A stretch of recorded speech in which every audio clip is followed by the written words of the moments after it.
partly because I thought there should be a jam session that didn't have a cover charge, particularly for musicians, and was on the weekend, so that it could be a little bit more accessible. So the whole idea of it was to be a sort of welcoming jam session where players of all different types, whether they were pros or amateurs or sort of part-time people like me who have other jobs but love to play music, could all come and get together and do that. What all the time alone, she belongs to your very best friend. That's okay. I still got my keyboard playing.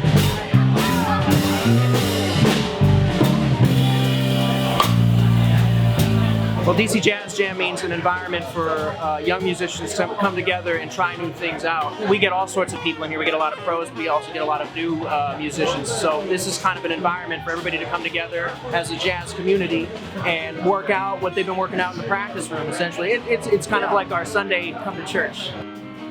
And we're proud to announce that the Congressional Black Caucus Jazz Concert is happening this year. For the 34th year, we're not letting it go down. We're not letting it end. And you give it up for that? So I'm born and raised in Washington, D.C., and I started performing jazz as early as 13, 14 years old, right here on Union Street at a bunch of different venues.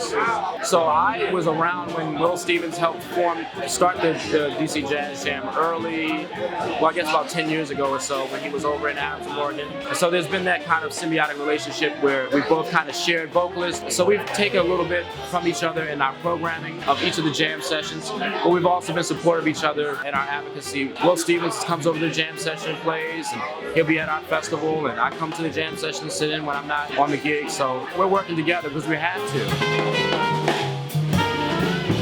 Over the past 10 years, there's been so many turnovers and turnarounds in the music community and venues. Venues are always going up, going down.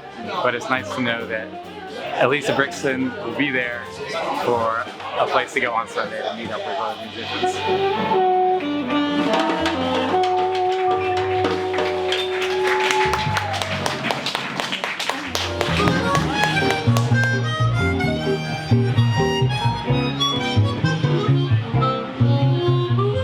Here for the big party, got to perform, and you know, a few weeks ago I got to sing a lot more and play harmonica a lot more, and I enjoyed that. But you know, a lot of nights I get to do one song and that's it, but that's okay because I get to hear great music. I make connections with a lot of performers, and it's been very good for me.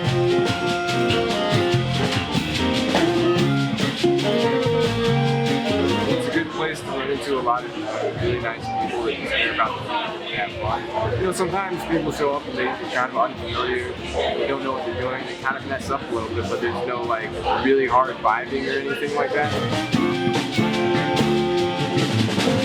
Well, it's definitely a community hub. I mean, especially when I was just getting out on the scene, I met some of my closest musical friends, you know, people that I play with all the time. I formed bands with people that I've met here. And this was sort of like where we would see each other before we all really became a unit.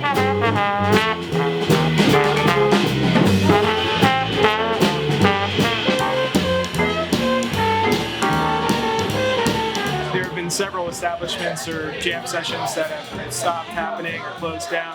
So to have something like this that's lasted for 10 years is kind of amazing that's had that kind of longevity, and I think it speaks to all the very strong points of the session.